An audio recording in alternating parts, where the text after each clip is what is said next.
2025 India ಮತ್ತೆ New Zealand ICC ಚಾಂಪಿಯನ್ಶಿಪ್ಗೆ select ಆಗಿದೆ. ಅದ್ರಲ್ಲಿ ನಮ್ಮ ಇಂಡಿಯಾ ಗೆದ್ದು ಬರಬೇಕು ಅಂತ ನಮ್ಮ ಅಭಿಮಾನಿಗಳು ಕೇಳ್ಕೊಂತೀವಿ. ಟೀಮ್ ತುಂಬಾ ಸ್ಟ್ರಾಂಗ್ ಆಗಿದೆ, ಹಂಗೆ ಚೆನ್ನಾಗೂ ಆಟ ಆಡ್ತಿದ್ದಾರೆ. ಅದರಿಂದಾಗಿ ಇಂಡಿಯಾಗೆ ಕಪ್ ಬಂದೇ ಬರುತ್ತೆ ಅನ್ನೋ ನಂಬಿಕೆ ನಮಗಿದೆ. ಎಲ್ಲ ತುಂಬಾ ಚೆನ್ನಾಗಿ ಆಡಿದ್ದಾರೆ. ನಾಳೆ ಗೆದ್ದೆ ಗೆಲ್ಲುತ್ತೆ ಅಂತ ನಮ್ಮ ಅಭಿಪ್ರಾಯ. ಕ್ರಮ ಅನ್ನೋದು ಅವ್ರು ಹಾಕಿದ್ದಾರೆ, ಅದಕ್ಕೆ ತಕ್ಕ ಪ್ರತಿಫಲ ಸಿಗುತ್ತೆ ಅಂತಾನು ನಮ್ಮ ಅಭಿಪ್ರಾಯ ಇದೆ. ಅವ್ರು ಆಟ ಆಡ್ತಾರೆ ಚೆನ್ನಾಗಿ ಅಂತ ಎಲ್ಲ ಅಭಿಮಾನಿಗಳಿಗೂ ಅವ್ರೊಂದು ತುಂಬಾ ಹೋಪ್ ಇದೆ. ಆಟ ಆಡ್ಲಿ, ನಮ್ ಇಂಡಿಯಾನೇ ಬರ್ಬೇಕು ಅಂತ ಎಲ್ರಿಗೂ ಆಸೆ ಇದೆ. ನಾಳೆ ಅಂತ ತುಂಬಾ ಕಾತುರದಿಂದ ಕಾಯ್ತಾ ಇದೀವಿ. ಬಂದೇ ಬರುತ್ತೆ ಅನ್ನೋ ಹೋಪ್ ಎಲ್ರಿಗೂ ಇದೆ ಸರ್. ಅದಾಗಿ ಚೆನ್ನಾಗ್ ಆಡ್ಲಿ ಅಂತ ನಾವು ಹೇಳ್ತೀವಿ. ಹಾ ಸರ್,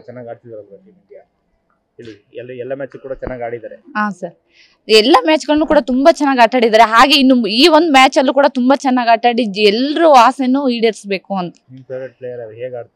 ಸರ್, ವಿರಾಟ್ ಕೊಹ್ಲಿನೇ. ಅವ್ರು ಇನ್ನೂ ಸ್ವಲ್ಪ ಚೆನ್ನಾಗಿ ಆಟ ಆಡಿ ಗೆದ್ದು ಬರ್ಬೇಕು ಕಪ್ನ ಅನ್ನೋದೇ ಆಸೆ ಸರ್.